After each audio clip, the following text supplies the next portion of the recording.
Here are famous quotes by David Foster Wallace. We're all lonely for something we don't know we're lonely for.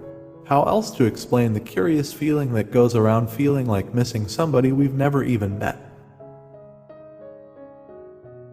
Lonely people tend, rather, to be lonely because they decline to bear the psychic costs of being around other humans. They are allergic to people. People affect them too strongly. It's a very American illness, the idea of giving yourself away entirely to the idea of working in order to achieve some sort of brass ring that usually involves people feeling some way about you. I mean, people wonder why we walk around feeling alienated and lonely and stressed out. The interesting thing is why we're so desperate for this anesthetic against loneliness. Fiction's about what it is to be a fucking human being. Good fiction's job is to comfort the disturbed and disturb the comfortable. Sarcasm and jokes were often the bottles in which clinical depressives sent out their most plangent screams for someone to care and help them. The really important kind of freedom involves attention, and awareness, and discipline, and effort, and being able truly to care about other people and to sacrifice for them, over and over, in myriad petty little unsexy ways, every day. There are no choices without personal freedom, buckaroo. It's not us who are dead inside. These things you find so weak and contemptible in us, these are just the hazards of being free. The truth will set you free, but not until it is finished with you. Logical validity is not a guarantee of truth. I'd like to be the sort of person who can enjoy things at the time, instead of having to go back in my head and enjoy them. Everything takes time. These have to move very fast to stay still. Everybody is identical in their secret unspoken belief that way deep down they are different from everyone else. You will become way less concerned with what other people think of you when you realize how seldom they do. Try to learn to let what is unfair teach you. The parts of me that used to think I was different or smarter or whatever almost made me die. It is often more fun to want something than to have it. I'd tell you all you want and more if the sounds I made could be what you hear.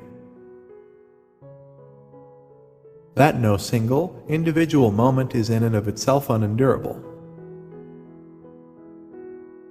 Every love story is a ghost story. To be, in a word, unboreable, it is the key to modern life. If you are immune to boredom, there is literally nothing you cannot accomplish. It takes great personal courage to let yourself appear weak. Learning how to think really means learning how to exercise some control over how and what you think. Everything I've ever let go of has claw marks on it. How odd I can have all this inside me and to you it's just words. Whatever you get paid attention for is never what you think is most important about yourself. Acceptance is usually more a matter of fatigue than anything else. Truly decent, innocent people can be taxing to be around. That there might not be angels, but there are people who might as well be angels.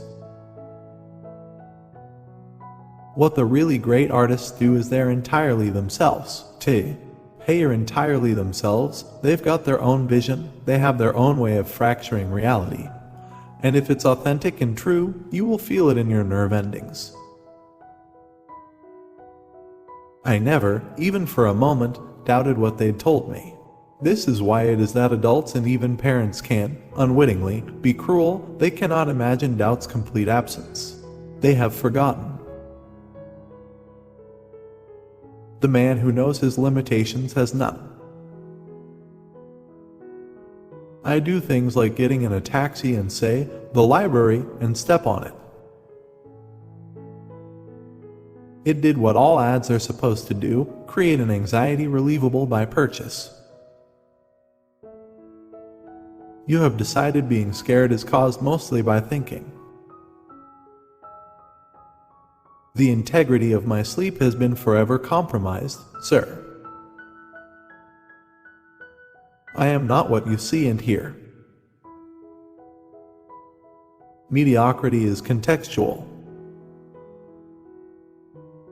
It's weird to feel like you miss someone you're not even sure you know. I had kind of a midlife crisis at 20, which probably doesn't augur well for my longevity. There's good self-consciousness, and then there's toxic, paralyzing, raped by psychic Bedouin self-consciousness. What goes on inside is just too fast and huge and all interconnected for words to do more than barely sketch the outlines of at most one tiny little part of it at any given instant.